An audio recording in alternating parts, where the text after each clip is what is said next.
Sunday was the birthday of Theodore Geisel, also known as Dr. Seuss. While the famous author died in 1991, his colorfully illustrated children's books are still loved by millions around the world.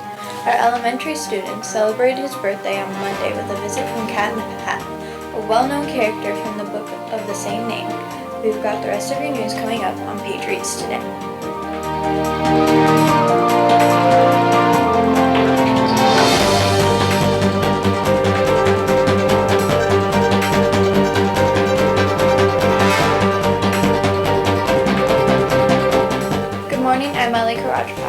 And I'm Rena Hartman. Here's an update on a story from last week. The Pennies for Patients fundraiser wrapped up last Wednesday and the money they raised was counted over the weekend. We announced last week that Mrs. Swanson's class raised the most with over $150 and they'll be treated to a pizza party for their efforts.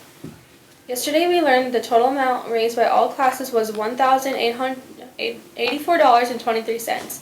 While the fundraiser accepted all amounts of currency, it did include 19,373 pennies. That just makes a lot of sense. If you're between the ages 8 and 17 and you've always wanted to go flying, there's a program that can help you get in the air.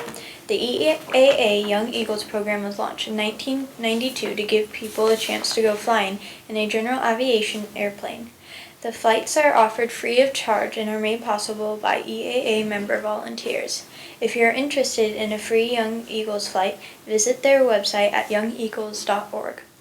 After becoming a Young Eagle, there are even additional programs that you can take part of, including an online ground school and EAA scholarships. The Interact Club meets today at lunch to discuss their recent conference at the Purple Pinky fundraiser. The Speech and Debate Club meets tomorrow. The meeting will be held at lunch in Bros and Griffin's room. Please make sure you have researched the topic and are ready to support your position. That's a look at the school news. Today in History is next, followed by sports.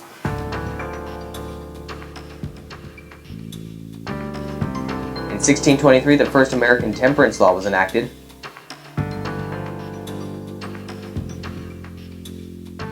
The American Hall of Fame was founded in 1900.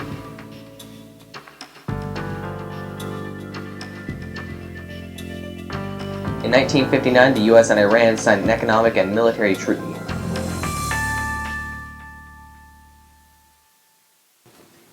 It's time for the sports report with Stephanie Schneider. That's right, Raina. Not much to report on yet, but we'll start having scores from the spring sports next week. The Winter Sports Awards are next week. The high school basketball and cheerleader awards will take place next Tuesday, but first the students and staff will meet on the court for the annual Staff versus Students basketball game at 5. Several staff members have noted privately that they may just concede the game since the students are so highly favored to win. The game will be followed by awards for high school basketball and cheerleaders. The following day, the middle school basketball program will hold their awards ceremony at 5 as well. Both events will be held in the gym. And that's your sports report, and I'm Stephanie Schneider. Thank you, Stephanie. We'll be right back with today's lunch menu.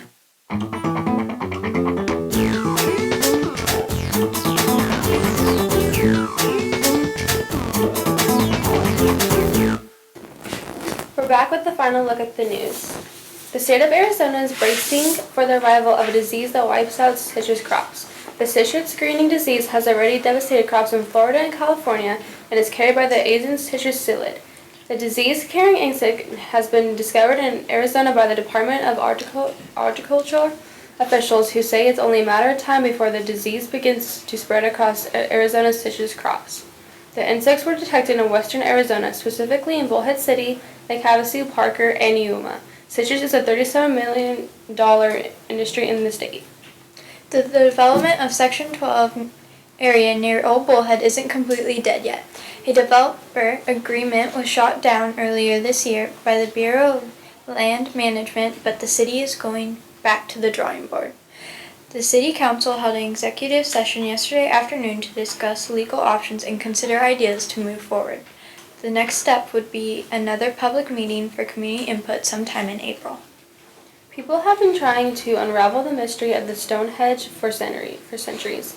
The circular collection of huge stones in Wiltshire, England, is a prehistoric monument dating back to somewhere between 2000 and 3000 BC. Many theories have been suggested to explain why the stone formation was built, but a new one has a nice ring to it. Apparently, many of the stones that make up the formation have a musical quality to them.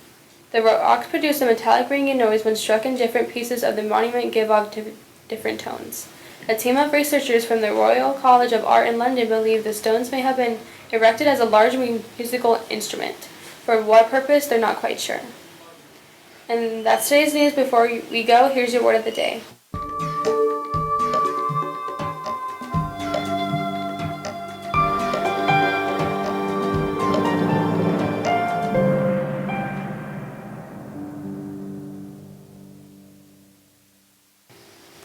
Thanks for watching, everyone, and have a great day.